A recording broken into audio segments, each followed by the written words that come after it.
It's November, happy fall. It's also only a couple weeks until Thanksgiving. And today I want to share a perfect recipe for your Thanksgiving get-together. If you are having Thanksgiving at your house, you'll want this for an appetizer. If you're going to somebody's house, be gracious to the host and take this. It'll be really well appreciated. Everyone will love it. We are going to make a cheese ball today. My dear friend Glenna had a cheese ball making and tasting class, and I want to share my favorite with you, jalapeno popper cheese ball. And what's great about this cheese ball is it's shaped like a pumpkin. I'm going to show you what you're going to need and how to make this. Here are all of the ingredients you'll need to make this cheese ball. Why do we need rubber bands to make a cheese ball, you ask? Because that's how we're going to get our cute pumpkin shape. I'm going to make sure and chop my peppers into tiny, tiny pieces so they'll be spread out throughout the cheese ball and you don't have one big bite of spicy jalapeno. I'm using a poblano pepper and I'm using a red jalapeno pepper. We are going to reserve the stems, or at least one of the stems. You can, if you're making two cheese balls, by all means keep both stems, but these are going to be the top of the pumpkin, the stem of the pumpkin. I can smell my bacon. It's cooking in the toaster oven. The recipe calls for one whole jalapeno. I'm using a whole red jalapeno, and then I'll just use about a quarter of the poblano pepper. Just enough to give it a tiny bit of color and a tiny bit of heat. Cheese balls are really great because you can make them ahead several days. And they just chill in the fridge and they're ready for your party. We're going to call that good. 1 brick of cream cheese. This is 8 ounces. You can double the recipe and use 2. I shredded my own cheese. This is sharp cheddar. And this is 1 8-ounce brick of cheese. So we're going to add the cheese. I'm going to keep a little bit out because I want to roll the cheese ball to give us an orange pumpkin. Put our peppers in. I'm going to chop a little bit of this cilantro, about 1/4 of a cup, and this will brighten our cheese ball and give it a really fresh taste. Just wakes up any food. Here's our cilantro. This looks so pretty already. Look at all those colors. It's like confetti. I'm going to add some seasonings. Roasted garlic and herb. This is my go-to. I use this for so many things. Some cumin for a smoky flavor. Cumin and cilantro go really well together. Garlic. I will post this recipe so you can see the real measurements. I am not a measuring person, so I just dump. Now this is onion salt, which is in the recipe. I'm going to add green onions, which are not in the recipe. Sorry, Glenna. I'm taking some freedoms here to add my own things. I think green onions go well with any cheese ball. And I'm going to add just a handful. I think it's going to taste really good. And this is another thing that's not in this recipe, but put your own spin on it. Add what you like and make it yours. I'm going to add a handful of pecan pieces. And that's what it looks like so far. Looks really good. Smells good. The only thing we're missing is the crumbled bacon. So I'm going to go get that out of the toaster oven and slice it up, and then we'll mix this. Oh my goodness, look at this bacon. Fresh from the toaster oven. Look at all that oil just bubbling. So what I'm going to do is I'm going to take a paper towel and just give it a blot. Now I went really crispy because I don't like rubbery, chewy bacon in my cheese ball. I wanted to keep its form, and look at that. That's what I'm going for. I'm going to let this cool, and then I'm going to cut it. While our bacon is cooling, I want to give you a quick tip on keeping cilantro fresh. So I washed my bunch of cilantro. I used about maybe a third of my bunch of cilantro. It's all washed and ready to go for my next recipe. But if I just put this in the fridge, it's going to wilt and all my food around it is going to taste like cilantro. So here's a good tip. You take a paper towel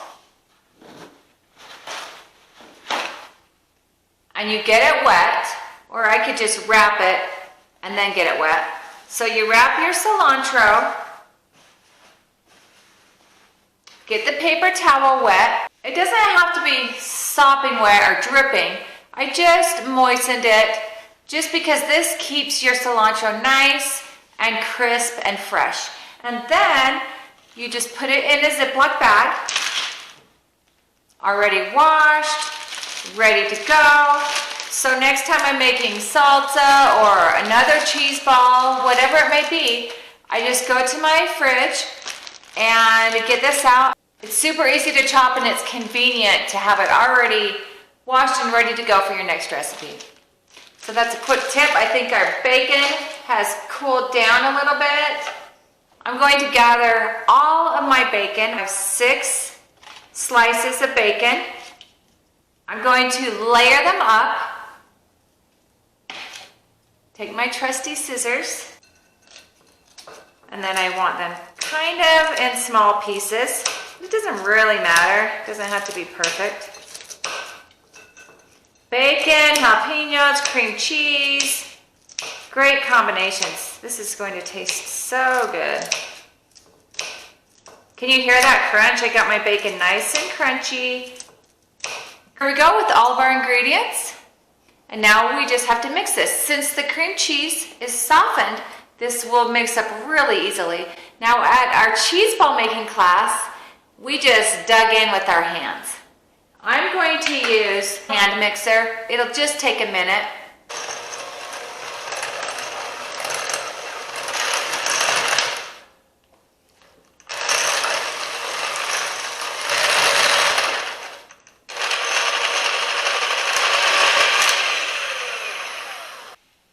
There's the cheese ball all mixed up with the red jalapeno and the poblano pepper.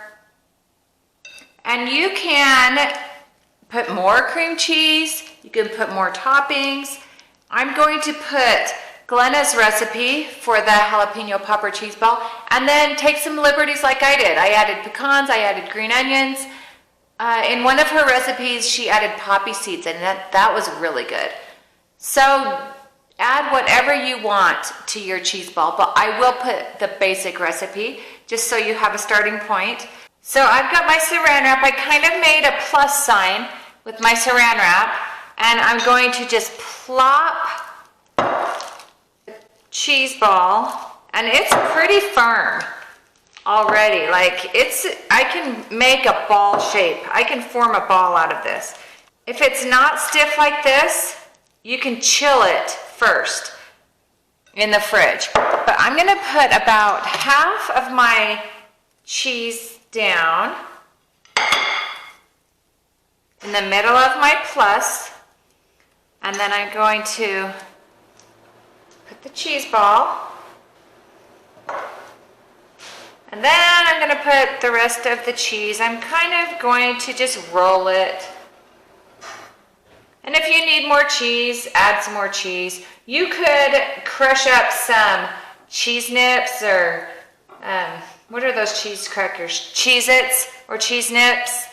And that would be orange. So anything you can think of that's orange that you want to roll your pumpkin cheese ball in.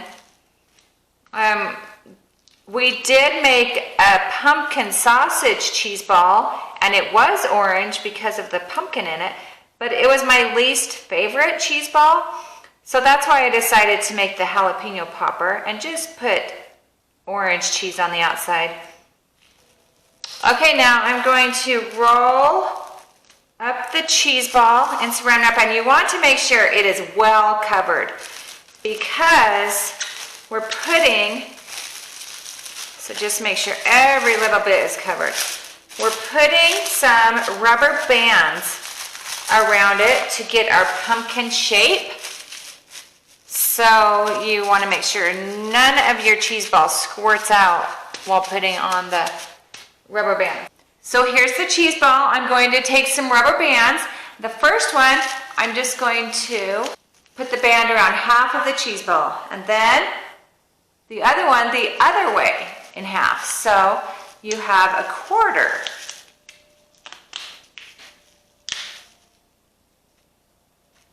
And then we'll do that again. So it looks kind of like you'll end up with kind of like a pie.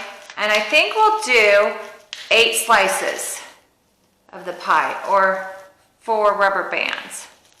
I think that'll be perfect.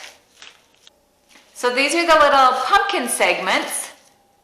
And I'm going to put this in the fridge to chill. Here's the cheese ball. It's been chilling in the fridge. It's firm. We're ready to reveal our shape. So I will unband it. And if you want it to look more segmented, use tighter rubber bands. These were not very tight. So we'll still get a cute pumpkin, but it could be more indented. There's what the pumpkin cheese ball looks like. And here's our stem that we reserved from the pepper. And it is worth mentioning, if you don't want to put a pepper in your cheese ball, I sliced some sweet bell peppers for my tray, and you could easily reserve the top from that too. Look at that stem. Look at that pumpkin. That is pretty cute, right? We'll place this right in the middle of our tray. Left a spot for it. Okay, that's adorable.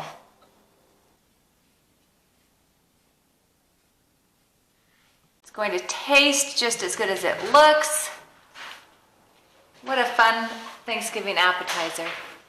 I will post this recipe. You can add to it, you can take away from it, make it your own. Your guests are going to love it. Happy Thanksgiving. We've all got a lot to be thankful for.